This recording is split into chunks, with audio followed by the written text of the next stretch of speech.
Frères et sœurs en Christ, bonjour. Nous sommes heureux de vous retrouver pour une nouvelle séance d'évangélisation du MIREF, ministère prophétique pour le renforcement de la foi chrétienne du frère Sari, évangéliste, et de la servante Marie Bénie, sur un sujet passionnant, mais d'actualité, dont le titre est « Où est passée la paix que Jésus-Christ a donnée pour la vie de son Église? Pourquoi tant de turpitude au sein de l'Église, au sein d'une partie de l'Église évangélique ?» Ainsi posé, par la grâce de Dieu, nous convient, nous avons la charge d'aborder ce problème, tout simplement parce que le contexte s'y prête. Vous voyez très bien que dans le web, qui peut refléter la vie des églises, donc de l'église corps de Christ, on voit ça et là, et sur le web, beaucoup d'invectives, beaucoup de signalements. C'est un peu à perdre la tête, et sous l'inspiration de l'Esprit Saint, nous allons essayer d'aborder différents problèmes en se basant sur le texte, de telle sorte que, comme nous l'inspire l'Esprit Saint, nous puissions donner aux serviteurs de Dieu, vraiment à tous les serviteurs de Dieu, mais aussi aux chrétiens et aux autres croyants, de pouvoir eux aussi agir de telle sorte qu'un climat serein, la paix que Jésus-Christ a donnée à son Église puisse revenir, puisque souvenez-vous que Jésus disait « Je vous donne ma paix, je ne vous la donne pas comme le monde la donne ». Souvenez-vous de ça. Et c'est très important. C'est ce qui garantit que l'Église puisse fonctionner. Donc, quand Pierre, après la Pentecôte, dans son premier discours, a dit, parce qu'il y avait beaucoup de tumulte dans les nations suite au fait que Christ était ressuscité, il a dit, pourquoi tant d'agitation et pourquoi tant de tumulte dans le monde? Christ est ressuscité, ça, vous le savez très bien, c'est dans l'Acte des Apôtres, chapitre 4, verset 25. Donc aujourd'hui, le constat est de voir que même les dénonciations se font inter-serviteurs de Dieu.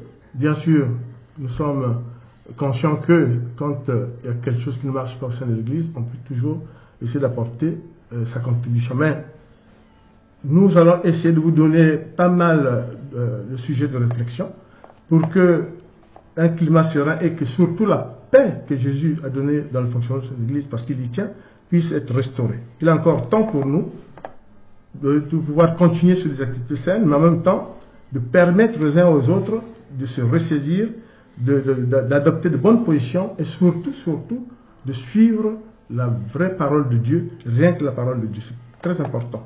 Donc la paix garantit que le Seigneur est avec nous, puisque c'est lui qui nous a donné la paix. Et ça vous le trouvez dans Jean, nous lirons dans Jean 20, chapitre verset 21, et dans 2 Timothée 3, verset 16. La paix garantit que le Seigneur soit avec tous et avec son Église. Alors, c'est là où on peut se poser la question, puisque nous disons tous que nous aimons l'Éternel. Mais oui, concrètement, qu'est-ce que c'est qu'aimer l'Éternel? C'est très important. Parce que si on s'en tient à tout ce qui se voit, c'est difficile, puisque c'est Jésus qui disait qu'on vous reconnaîtra que vous êtes... Voilà, on vous reconnaîtra que vous êtes mes disciples parce que vous vous aimez les uns les autres et parce que vous œuvrez pour la paix dans son Église. C'est très important. Les premiers apôtres l'ont fait. Les premiers apôtres ont manifesté leur amour envers le Christ en acceptant de le suivre. Ils n'avaient rien. Alors, donc, et même Christ leur a dit que vous souffrirez le martyre à cause de mon nom.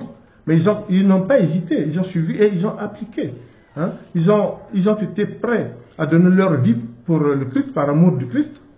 Beaucoup en sont morts, comme vous le savez. Hein? Beaucoup en sont morts. À telle sorte que dans Marc 8, verset 34 à 35, verset 38, vous trouvez vraiment comment les premiers disciples, vraiment qui ont donné, les premiers apôtres et les premiers disciples ont donné leur vie pour Christ. Et Christ leur avait dit. Donc, il faut être prêt à faire face à la haine qu'on peut vous porter du fait que vous êtes serviteur de Dieu, du fait que vous êtes tout simplement chrétien. Et ça, dans Jean 15, verset 10 et verset 18 à 19, vous trouvez ça. Vous devez vous donner des forces pour ça. C'est pour ça qu'on peut dire, pour que vraiment qu'on sache comment nous allons aborder notre propos apparemment à partir de comment cette paix que nous attendons pour les églises a été perturbée, il faut continuer à vous dire que nous devons avoir des actes concrets de l'amour de Dieu et de l'amour envers notre Seigneur et notre Sauveur Jésus. C'est très important. Et aimer Jésus, je peux dire, il faut l'aimer, mais dans les actes concrets. Parce que on peut dire qu'on aime quelqu'un, mais on fait autre chose dans les actes. Et puis, c'est là de contre nature. C'est pour ça que Paul disait, sans hypocrisie. Il faut aimer Dieu sans hypocrisie. Ça veut dire en ne faisant pas l'iniquité. Et ça, c'est dans 1 Corinthiens 5, verset 11, et dans Matthieu 7, verset 21. C'est très important. Et Paul, effectivement, dans 1 Corinthiens, l'avait stigmatisé à Corinthe en disant, vous vous prévalez du fait que vous aimez Christ, mais c'est chez vous qu'on trouve beaucoup de péchés de la chair. Comment cela se fait-il que vous vous prévalez de ça alors que dans la pratique vous ne faites pas? Quand on va dans le web, frères et sœurs de Christ, essayons vraiment de se ressaisir. Bien sûr, ceux qui sont faux seront faux, mais nous allons bien sûr dire ici comment les stigmatiser et comment faire justement pour que le faux recule. C'est très important.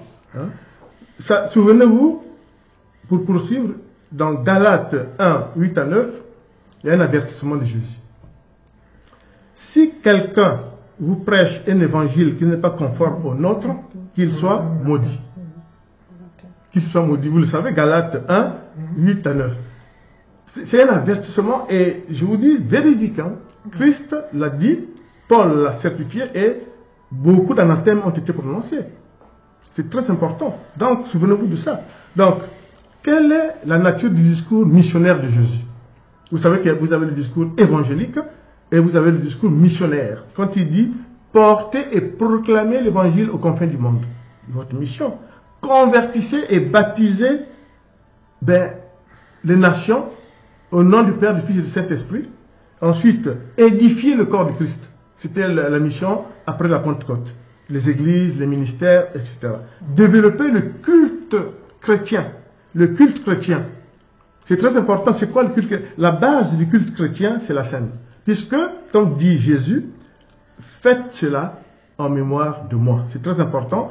En prenant sa scène, on reconnaît que Jésus a donné sa vie et son sang a coulé pour le rachat de nos péchés. C'est la base du culte chrétien.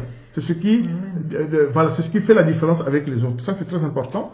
Donc, nous pouvons dire que le chrétien, contrairement à ce qui se passe dans le web, n'a pas à se justifier au païen, vis-à-vis du païen, n'a pas à se justifier. Le chrétien se justifie que devant Dieu. A-t-il été droit ou pas? Voilà. Donc vous devez faire attention. Et ça, vous le trouvez dans 2 Corinthiens 12, 19, dans Actes des Apôtres 1, 8 à 9, ça c'est ce qu'on avait dit tout au début. Quand vous êtes baptisé du Saint-Esprit, vous devez avoir ça comme leitmotiv. C'est très important. Parce que, évidemment, passer son temps à une dispute, à des altercations publiques, vis-à-vis de ce que vous devez faire comme mission, dans le cadre du discours missionnaire de Christ, est malheureux. Jésus nous a donné comme instruction de bâtir les églises. Bien sûr qu'au départ, c'était des assemblées. Tel que vous avez l'église de Corinthe, de cette église de l'Apocalypse, c'est des assemblées, progressivement, donc assemblée, rassemblement, entités comme ça géographiques, et qui sont devenues des lieux de culte et de propagation de la parole de Dieu. C'est très important. Des lieux de culte et de propagation de la parole de Dieu. Pourquoi? Parce que vous n'allez pas organiser tous les dimanches la Sainte Seine sous la pluie, etc. Donc, c'est très important.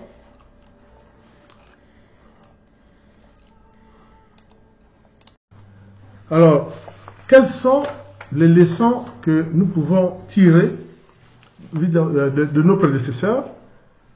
C'est respecter son appel et l'onction. Très important. Il faut raffermir la doctrine telle que Jésus l'a installée et telle que nous le savons dans le Nouveau Testament. Œuvrer pour Dieu tous les jours. Proclamer la doctrine du Christ. Éviter de dénommer les évangiles, par exemple, un évangile de la prospérité, un évangile de je ne sais pas quoi. Donc ça, vous ne devez pas le faire. persévérer malgré les difficultés, malgré quelques difficultés que vous avez d'installation ou comment dire, d'installation des églises ou des difficultés financières très importantes, développer l'entente fraternelle entre les serviteurs de Dieu. Et Luc insiste, et Paul surtout, insiste là-dessus. Paul, c'est Dieu, c'est la parole de Dieu. Développer l'entente fraternelle, c'est très important. Vous savez qu'il n'y a pas de hiérarchie entre les baptisés, entre les serviteurs de Dieu, il n'y a pas de hiérarchie.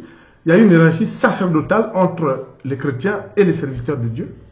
Et que, bon, Galate l'avait très bien dit, que dans Galate 3, vous trouvez 26 à 29, où il dit, il n'y a pas de femmes, il n'y a pas d'esclaves, il n'y a pas de... Non, tout le monde est pareil, bien sûr, mais il y a une hiérarchie sacerdotale qui est très importante. Mais entre les serviteurs de Dieu, il n'y a pas de hiérarchie, c'est-à-dire qu'un pasteur n'est pas plus qu'un évangéliste, un évangéliste n'est pas plus qu'un docteur, etc. Ça, vous le savez, bien sûr, on le rappelle, au regard des disputes qu'il y a sur le web. C'est très important. Ressaisissez-vous. Hein? Il faut, dit Jésus, et dit l'apôtre Paul, abonder dans les œuvres pour que Dieu soit avec nous. Alors, nous allons faire le point sur la situation. L'œuvre ne les appartient pas. Voilà, l'œuvre ne nous appartient pas. Donc, voilà, ça appartient au Christ, donc faisons attention. Alors, nous allons décortiquer les différents problèmes au travers du fonctionnement de l'Église pour que le Saint-Esprit, tel qu'il nous a instruit, puisse percevoir que nous avons donné toutes les pistes de réflexion et attendra les résultats. Vous avez, d'abord en premier, vous avez les affaires sacerdotales. Alors, dans les affaires sacerdotales, ça a trait au charisme. Alors, je ne vais pas vous rappeler ou vous refaire la lecture de tout ce que vous savez sur le sacerdoce du Christ. Sur les différents charismes, ça vous le retrouvez, nous le lisons quelques-uns dans Romains 12, 9, dans 1 Corinthiens 12, 4, 5, 11, ben, vous avez dans 1 Corinthiens 14, 34, 35 et 40. Donc, vous comme nous connaissons ça, mais d'où vient qu'il y a une mésentente? Vous savez que ben, les charismes, les dons sont distribués par l'Esprit Saint selon la volonté de Dieu qui est souverain. Donc, vous ne pouvez pas dire, ben, je veux que le Saint-Esprit donne tel don à telle personne, pas une femme, pas... Vous ne pouvez pas. Premièrement.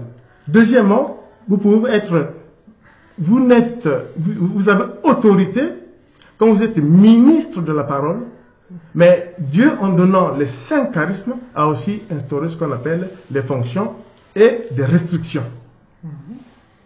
Ça, c'est très important. Autant, vous devez tous reconnaître que l'Esprit Saint donne les dons selon la volonté de Dieu, la souveraineté de Dieu. Vous ne pouvez pas dire non, ne donne pas à une femme, ne donne pas à ceci.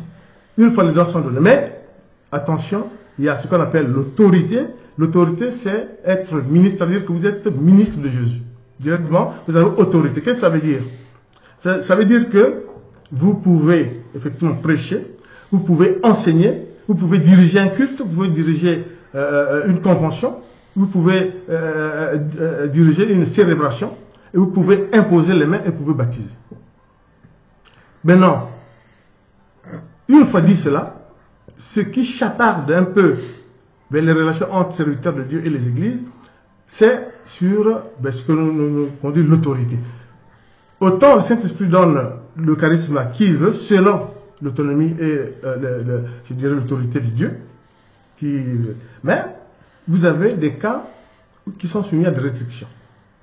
On sait que, par exemple, les sœurs en Christ qui ont les dons comme tous, mais je reviendrai sur les différents dons, pasteurs, etc. Mais je dis de façon globale, ça c'est une disposition de Dieu. Ils n'ont pas l'autorité, c'est-à-dire, elles n'ont pas l'autorité, elles ont le charisme, puisque le Saint-Esprit donne le charisme à quiconque. Ils n'ont pas l'autorité, c'est pas nous qui le disons, c'est la lecture des textes, nous vous le lirons. Ça veut dire quoi? Mais ça veut dire tout simplement qu'ils ne peuvent pas diriger un culte, une célébration, ils ne peuvent pas enseigner, ils ne peuvent pas prêcher. Mais comment était l'évolution des premiers chrétiens et des premiers disciples? C'est Paul qui nous enseignera, tout ça nous allons voir au fur et à mesure que le dérouler. C'est qu'il y a ce qu'on appelle la mise en place des équipes pastorales. Parce que Paul le dit, pourquoi? Parce que une des pièces maîtresses, un élément fondamental des premières églises, c'était les églises de maison que tenaient des couples pastoraux. Ou tout simplement des couples serviteurs de Dieu. Couples serviteurs de Dieu. C'est pour ça que Paul a bien dit que les sœurs en Christ n'ont pas l'autorité, ils ont les charismes, ils n'ont pas l'autorité. Cependant, dans une équipe pastorale, église de maison, autre, le couple ou l'équipe pastorale mène des activités conformes à l'église au nom d'une autorité qui est le responsable voilà, le responsable de l'équipe. Puisque vous allez voir que partout, les disciples mettent en place des équipes pastorales avec des dirigeants, des pasteurs, etc. Donc c'est pour dire que, est-ce que c'est la première fois qu'un charisme ou bien un ministère est soumis à restriction? Écoutez, vous êtes serviteurs comme nous. Prenons les diacres. Qu'est-ce qu'ils ont? Ils ont un ministère de la diaconat, du diaconat. Mais est-ce qu'ils ont l'autorité? Vous savez que non. Voilà, c'est pas surprenant. Ils ont un ministère pour être diacre, mais n'ont pas l'autorité, comme vous le savez, puisque nous allons vous montrer tout à l'heure comment le Saint-Esprit nous montre un exemple de quelqu'un qui était diacre et devient évangéliste. Mais il n'avait pas autorité, devient avec autorité. Donc, c'est pas la première fois. Vous savez quand il y avait les sacrificateurs, tous n'allaient pas dans les saints, vous savez très bien, au temple. Donc Dieu avait mis des restrictions. Donc Dieu donne l'autorité. Quand Dieu, et c'est Paul qui nous le dit, quand Paul dit, j'ai été appelé par sa vision sur la rue de Damas. Ensuite il dit, il m'a nommé donc apôtre, et puis il dit, il y a les fonctions. Le Saint-Esprit dit au groupe qui était là, mettez-moi à part. Hein? Paul et Barnabas, mettez-moi à part Paul et Barnabas, ils vont aller dans la mission. Donc il leur confère un titre d'évangélisateur des nations païennes, et c'était le titre de Paul. Qui l'a donné? C'est ça. Donc le Saint-Esprit, donc Dieu, voilà, peut donner comme ça des fonctions particulières parce qu'il y veille. C'est très important. Pour remplacer Judas, comment ça s'est passé? Un vote, et la Bible dit, le Saint-Esprit a participé au choix de Matthias qui a secondé effectivement Judas, etc. Donc, les sœurs en Christ ont les charismes. Ils sont dans les équipes pastorales parce que, attention, c'est pas notre volonté à nous. Les équipes pastorales dans les églises de maison, c'est la base du fonctionnement. Paul dit, il est allé chez Priscille, je crois, avec Aquila. Oui. Voilà. Priscille. Voilà, Priscille et Aquila, qui tiennent une église de maison. Mais l'église de maison, c'était le couple pastoral. Mais il peut y avoir un couple où il y a un pasteur et puis il y a une prophétesse, etc. Parce que le charisme, je répète, c'est le Saint-Esprit qui le donne en toute autonomie, en toute indépendance, et selon la volonté de Dieu. Mais attention, les sœurs en Christ doivent comprendre qu'il y a des restrictions que seul Dieu a mis en place. Vous n'avez pas autorité, c'est-à-dire pas prêcher, voilà, pas enseigner, pas diriger un culte ou une célébration, et pas d'imposition des mains et pas de baptême. Bon. Mais cependant, je vous le répète, pour le fonctionnement de son église, Jésus avait prévu les équipes pastorales, les églises de maison baptisées. Donc si une sœur en Christ est incorporée dans une équipe pastorale, elle est soumise aux responsables de l'équipe pastorale et aux activités de l'équipe pastorale qui se font indépendamment de nos avis et disons leur cahier de charge qu'ils ont vis-à-vis de Dieu. Donc c'est très important. J'insiste parce qu'il y a une cacophonie et puis une distorsion des évangiles. C'est très important. Saint charisme, oui. Donné par le Saint-Esprit, oui. Il y a des restrictions, oui. Les femmes, nos sœurs en plus qui sont prophétesses, ils ont quoi? Ils doivent dire les prophéties, bien sûr. Ils ont les exhortations prophétiques, bien sûr. Et quand ils sont dans les équipes pastorales, ils agissent en fonction du plan d'activité que cette équipe pastorale a avec Dieu. Sinon, il n'y aurait pas eu des églises de maison. Et même la tendance actuelle, c'est de revenir aux églises de maison. Donc, c'est très important. Ils baptisaient, etc. Mais j'insiste sur le fait que il ne faut pas penser que dès qu'on n'a pas l'autorité, on ne sert pas Dieu. Philippe était diacre. En direct, le Saint-Esprit le convertit de diacre à évangéliste. L'eunuque éthiopien revenait de Jérusalem où il venait pour des pèlerinages annuels. Il va revenir pour aller chez lui en traversant le désert, en passant par Gaza. Que dit le Saint-Esprit à Philippe qui était diacre? Il le transforme. Il dit, Philippe, tu suis ce char et tu verras qu'il est en train de lire le passage sur Ésaïe. Et l'eunuque lisait un passage sur Ésaïe où il parlait de Jésus, fils de Dieu, et à haute voix. Et évidemment, Philippe qui est envoyé par le Saint-Esprit, évangéliste, il était diacre, évangéliste. Voilà, vous qui cherchez les restrictions, il y en a. Donc, il dit, effectivement, le Saint-Esprit lui dit de le convertir. Et Philippe le convertit parce qu'il lui explique qui est Jésus. Et l'eunuque éthiopien va dire, je reconnais le Seigneur Jésus comme mon sauveur, hein, et mon maître. Voilà. Hein. Donc, Seigneur et sauveur. Donc, il a été baptisé, puisque la Bible dit, il eut de l'eau et il le baptisa.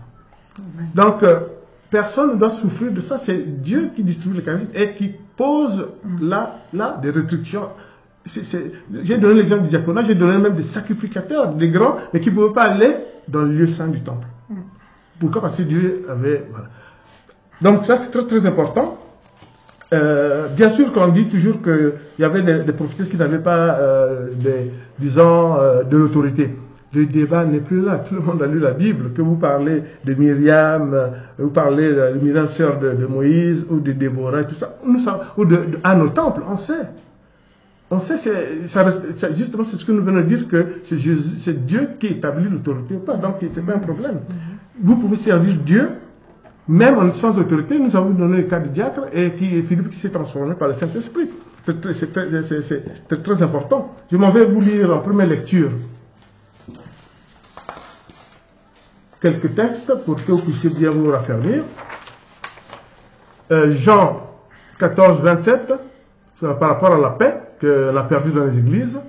Je vous laisse la paix, je vous donne ma paix.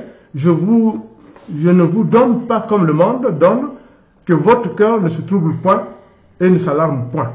Acte 4, 25. C'est toi qui as dit par le Saint-Esprit et par la bouche de notre Père, ton serviteur David, pourquoi tant de tumulte parmi les nations?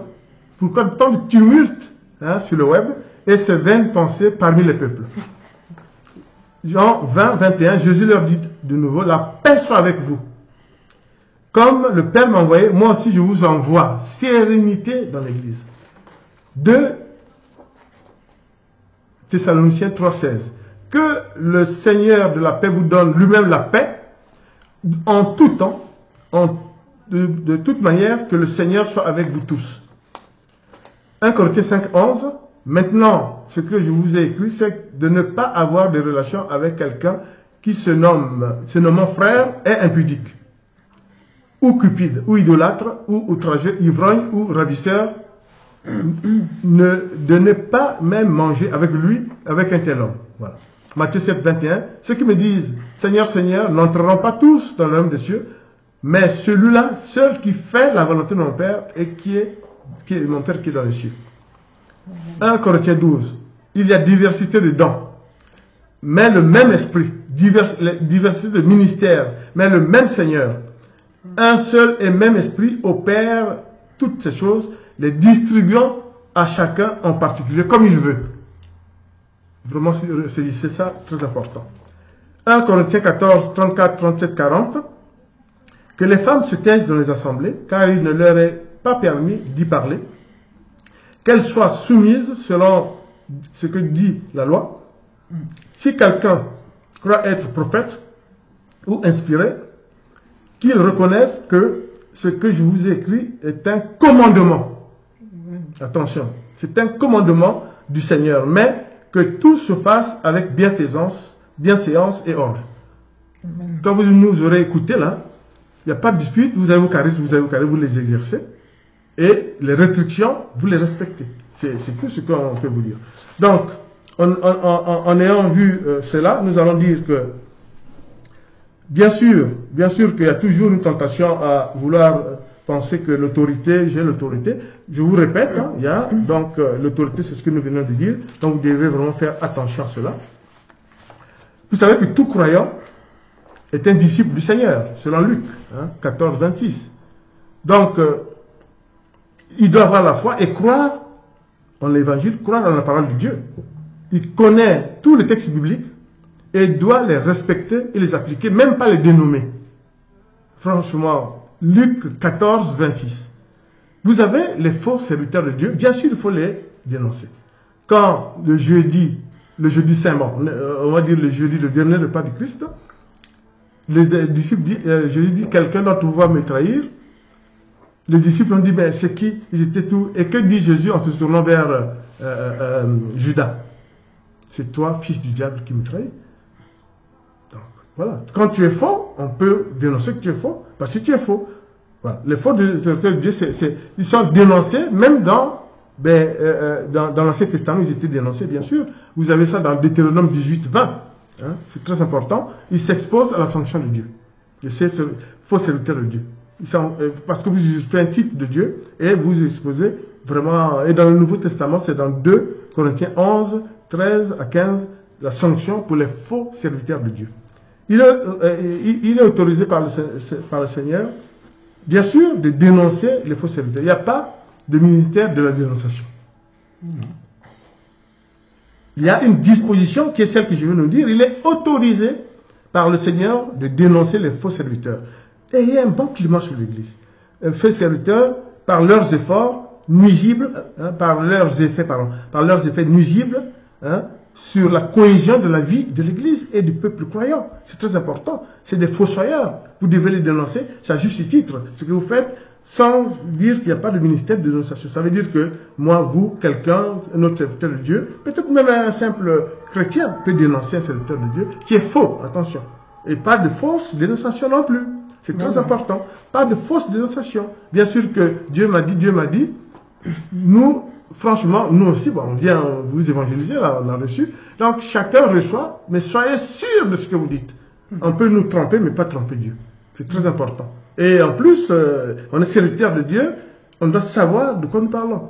Donc, Dieu m'a dit, c'est bien. Mais en même temps, faites attention. Parce que Dieu, la sanction de Dieu sera terrible. Judas l'a payé. C'est très important.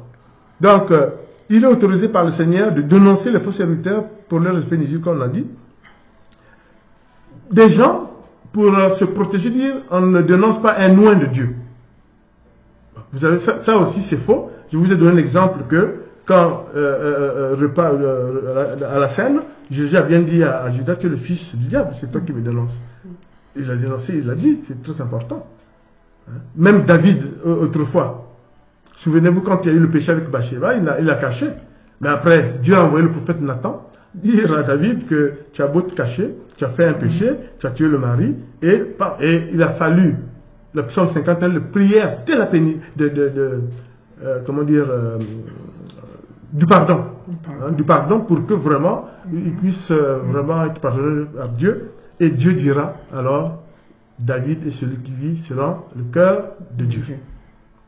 Donc, oui, faites attention. Tout ce que nous voyons, faites attention. Dénonciation calomnieuse, bon, ça c'est le civil. Nous ne sommes pas dans le civil. Ça c'est le civil. Ça, vous risquez, mais ça c'est pas nous. Mais devant Dieu, attention, ce n'est pas non plus facile. Dénoncer comme ça, sans raison, c'est pas aussi facile devant Dieu. Attention. Les prophéties, c'est très important. C'est ce que Pierre et Paul ont dit. C'est ce que Dieu met dans votre bouche. C'est pas seulement, bien sûr, vous êtes prophète, prophétesse. Vous avez reçu quelque chose, vous venez dire, on vous croit. Mais faites attention à ce que vous dites, comme dit Paul. Donc c'est très important. Dans Pierre et Paul ont bien dit que les prophéties sont en quelque sorte le pierre d'achoppement des églises. Donc c'est pas d'aujourd'hui. Pourquoi? Parce que si vous inventez, vous cassez le fonctionnement d'une église, attention. C'est bien dit là, hein? Les prophéties sont la pierre d'achoppement de la vie des églises et des ministères et des communautés chrétiennes. Très important. Ça, c'est vraiment important de le dire. Donc, maintenant, ce qui est vrai, c'est que Dieu est toujours bienveillant et ce qui est important, c'est que vous puissiez vraiment, en toutes circonstances, essayer d'être toujours proche de la parole de Dieu. Ça, c'est important. Parce que les faux serviteurs de Dieu, hein, on peut dire que, en fait, ils seront châtiés par l'anathème, mais attention au jugement dernier, ça sera vraiment quelque chose de terrible, puisque Dieu définit les faux serviteurs, attention, vous savez comment Dieu les définit, comme étant un instrument envoyé par le diable. Frères et sœurs en Christ, soyez sûrs de ce que vous dites. Les faux serviteurs de Dieu, c'est pas, j'invente pas, c'est, ben, comme je vous le dis, considéré par Dieu comme un intrus envoyé par le diable. Et 2 Pierre 1, 20 à 11. Hein? Voilà. Donc, les prophéties, c'est poussé par l'Esprit Saint que les prophètes ont parlé de la parole, de la part de Dieu. Voilà. Comme dit la part de Dieu. Faisons attention. La preuve, c'est que le prophète Agabus, envoyé par Dieu, va dire qu'il y aura une famine. Vous vous souvenez? Là-bas en Terre Sainte, à Jérusalem, et il y a eu une famine. Et Dieu était là, puisque Paul dit qu'il y a pas mal des offrandes, des collectes qui ont été faites, etc.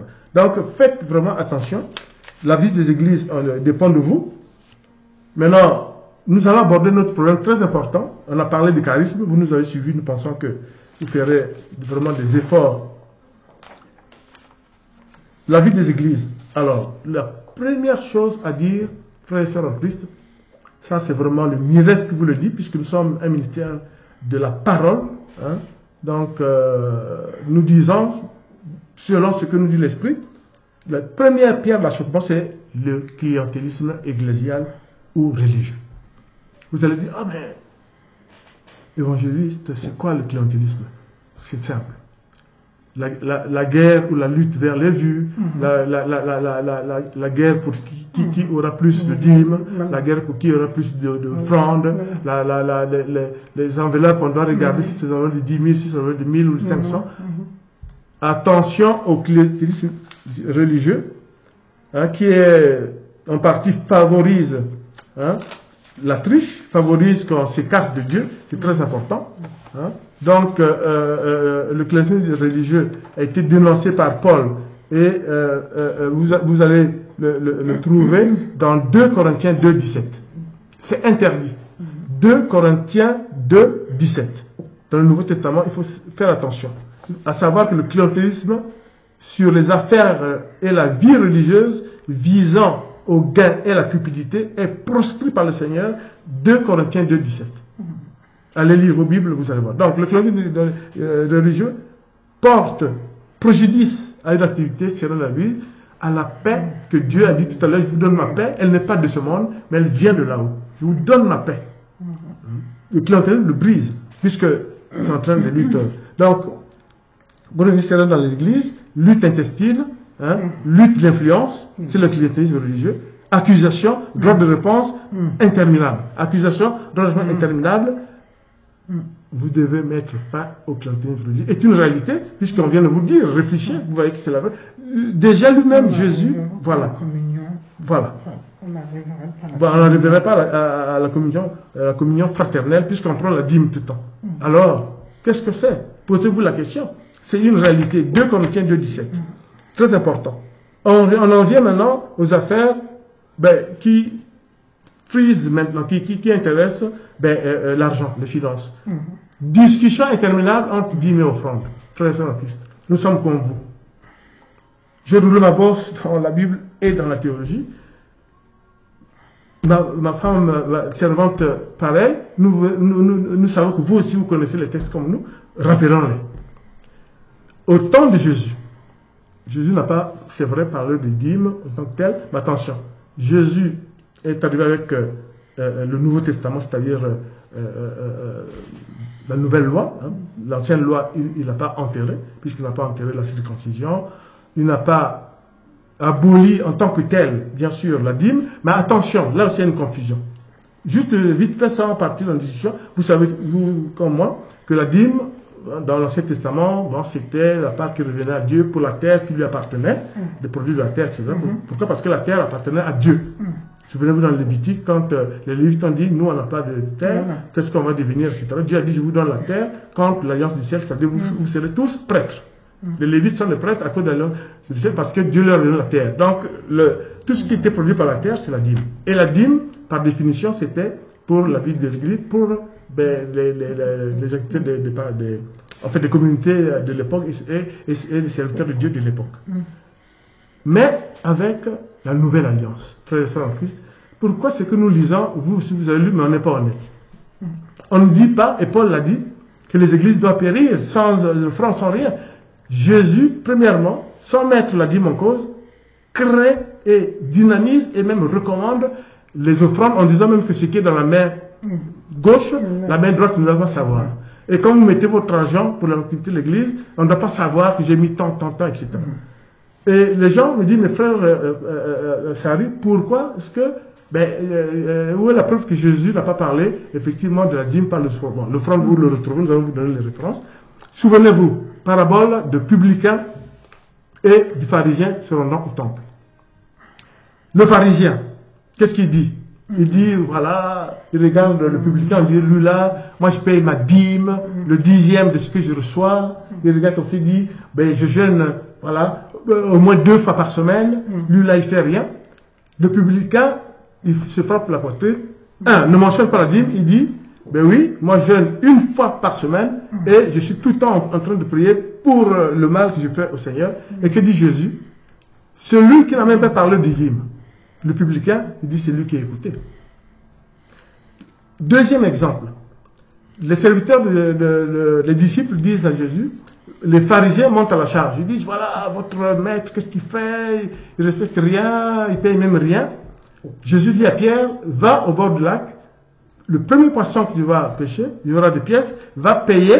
Payer quoi? Jésus dit, va payer l'impôt du temple. Il ne parle pas de la dîme. Mais est-ce que pour autant, Jésus veut dire qu'il y a une croix sur le fond? Non. Attention. Jésus dynamise les offrandes. Et c'est après ses disciples, donc l'apôtre Paul qui va essayer de tout organiser. Premièrement, là où c'était difficile, puisque l'apôtre Paul pour mettre des églises, c'était difficile, il devait aller chaque fois, il devait aller de gauche à droite pour pouvoir porter l'évangile. Il dit c'est pas possible que l'évangile puisse dépendre de la finance.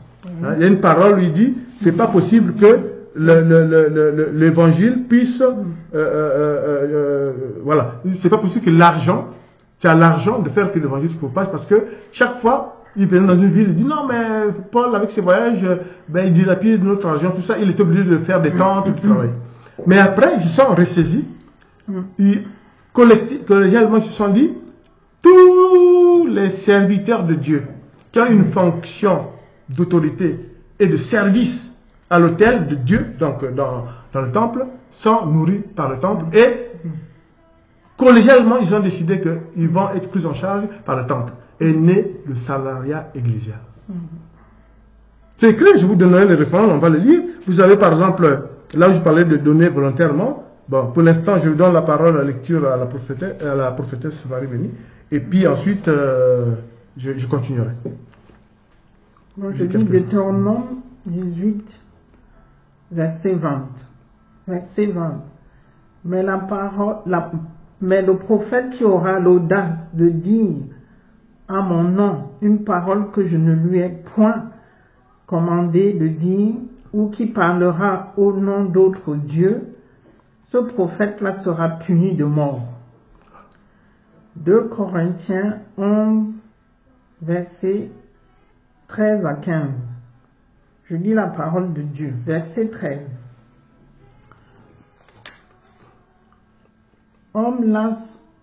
Ces hommes-là sont des faux apôtres, les ouvriers trompeurs, déguisés en apôtres de Christ.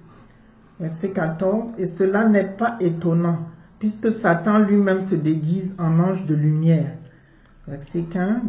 Il n'est donc pas étrange que ces ministres aussi se déguisent en ministres de justice. Leur fin sera selon leurs œuvres. Amen. Jean 6, verset 70 à 71. Verset 70. Jésus leur répondit, « Ce n'est pas moi qui vous ai choisi, vous les 12, et l'un de vous est un démon. » Verset 71.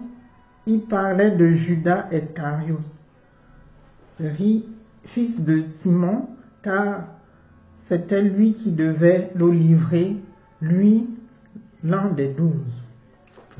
Amen. Tu peux lire ceci.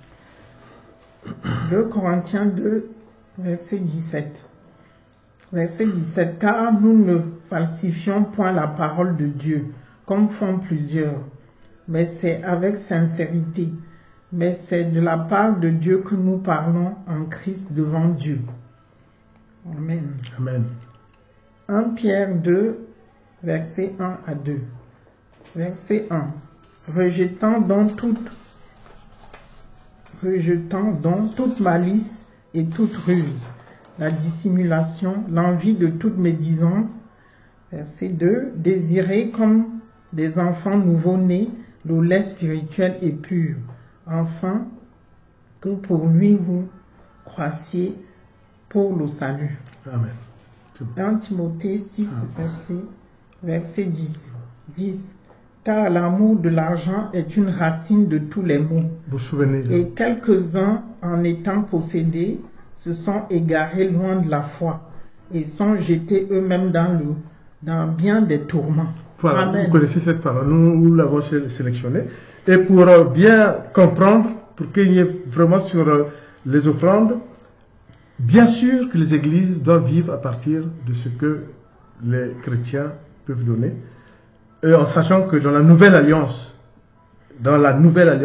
Jésus a bien parlé effectivement des offrandes, de l'aumône, l'aumône étant juste un passage biblique, mais Paul a pérennisé les offrandes, puisque vous savez qu'il y avait les collectes volontaires, et à Jérusalem, en ces temps-là, les salaires étaient payés de façon, aujourd'hui c'est mensuel, mais c'était payé à l'époque de façon hebdomadaire, et ceux qui avaient les offrandes, ils les donnaient tous les dimanches. Et sachez que vraiment c'était des dons volontaires, mais en sachant qu'on le donnait pour la communauté chrétienne, pour que les églises fonctionnent. Est-ce que, je répète que Jésus n'a pas aboli la dîme, parce que la dîme, c'est pas la nouvelle alliance. Ça, c'est très important. Puisque vous avez par exemple le pharisien qui parle de dîme, au temps où était Jésus. Mais il parle de dîme parce que c'est la Torah, c'est la nouvelle, l'ancienne alliance. Donc, l'offrande et encore l'offrande, premièrement. Deuxièmement, l'apôtre Paul insiste, et ça je vous le donne dans le principe de la prise en charge, c'est qu'il dit, ceux qui travaillent, qui ont le travail sacré, c'est-à-dire qu'ils font fonctionner l'autel, qui font fonctionner l'église, à l'époque le temple, ils sont pris en charge par le temple. Et ça, c'est une décision collective. Vous le trouvez dans 1 Corinthiens 9, 12 à 11. La prise en charge des serviteurs de Dieu par l'église. Donc, ça introduit la notion de salariat.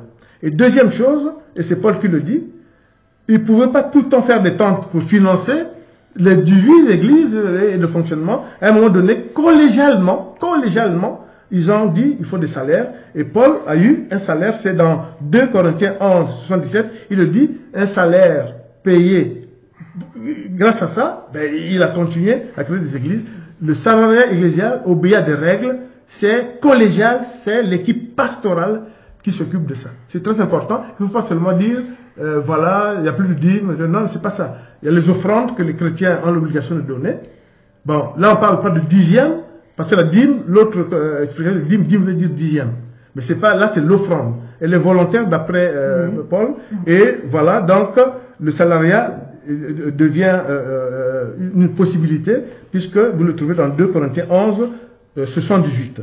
C'est très important. Et ce que aussi je peux vous dire qu'il faut faire très attention, c'est bien dire que la main gauche ne sait pas ce qu'il a dans la main droite. Autrement dit, elle est volontaire, sans ostentation. Il ne faut pas dire que voilà, moi je donne 100 000. C'est pas comme ça.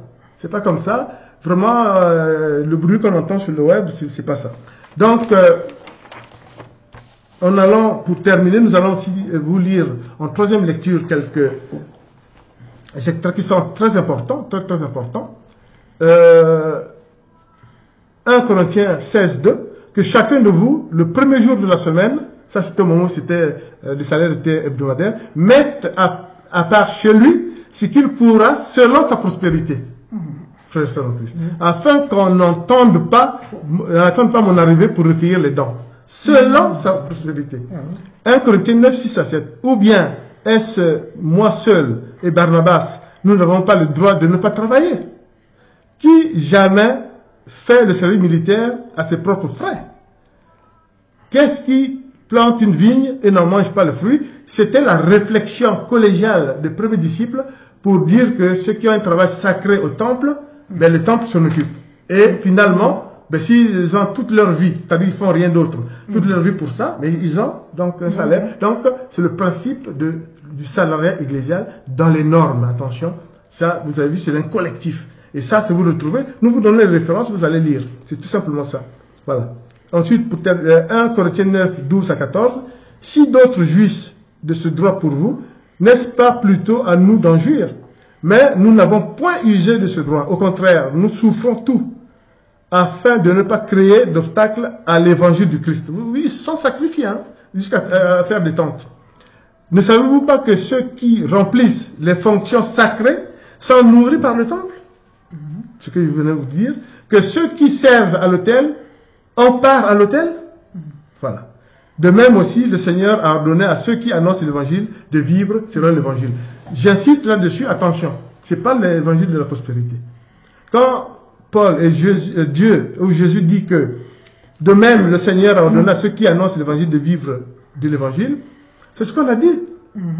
Vous avez des fonctions, l'équipe pastorale fixe des salaires, les revenus sont bien établis, et c'est ça ce qu'il veut dire. Ce n'est pas l'évangile de la prospérité. On a vous dit qu'on ne dénomme pas l'évangile. Tout évangile dénommé est apocryphe. Donc, apte à la sanction de Dieu. Anathème. Donc, celui qui se glorifie dans le Seigneur, car, ça c'est pour les discussions dans le web, ça c'est 2 Corinthiens 10, 17 à 18, que celui qui se glorifie dans le Seigneur, car ce n'est pas celui qui se recommande lui-même qui est approuvé. C'est celui que le Seigneur recommande. Amen. On vous a dit l'indépendance de Dieu par rapport justement au charisme. Ça, c'est ce que veut dire, il distribue. Voilà. Tu veux lire? Oui, oui, bien sûr. Oui, je vais lire 2 Pierre 1, versets 20 à 21. Verset 20. Sachant tout d'abord, vous-même, qu'aucune prophétie de l'Écriture ne peut être un objet d'interprétation particulière. Verset 21. Car ce n'est pas une volonté d'homme qu'une prophétie a jamais été apportée, mais c'est poussé par le Saint-Esprit que les hommes ont parlé de la part de Dieu. Voilà. Amen. Voilà. Et pour vous lire aussi, pour terminer, 1 Timothée 2 et 7, pour lequel j'ai été établi prédicateur, c'est l'apôtre Paul, et apôtre, je dis la vérité, je ne mens pas, on ne ment pas, chargé d'instruire les païens dans la loi et la vérité. Je veux donc que les hommes prient en tout lieu en élevant les mains pures, sans colère ni mauvaise pensée. Très important. Donc, la paix que Jésus-Christ a donnée pour son Église, pour faire fonctionner tous les ministères des Églises, nous devons tous la sauvegarder, rendre gloire à Dieu en attendant le retour du Christ. Et ça, je vous recommande de lire 1 Timothée 2, versets 3 à 5, 7 à 8, pour vous imprégner de ça. Sinon, attention, il y a l'anathème. Qui que nous soyons, on n'est pas grand par rapport à Dieu. C'est très important. Et Pierre termine dans 1 Pierre 5, 14. Donnez-vous le baiser fraternel. Paix à vous tous qui êtes unis à Christ. Amen. Où est la paix que Jésus-Christ a donnée pour la vie de son Église? Telle était notre prédication de ce jour. Le Miref vous dit vraiment merci de votre attention. En priant, je dis Seigneur, merci d'avoir mis justement dans notre bouche ces paroles que nous venons de dire pour que un climat serein s'instaure dans l'Église. Et le reflet du web doit être le reflet de ce qui se passe dans l'Église. Bien sûr que les faux seront dénoncés, mais aussi que le climat va s'apaiser pour que la boussole soit seulement la parole de Dieu, rien que la parole de Dieu. Amen. Amen.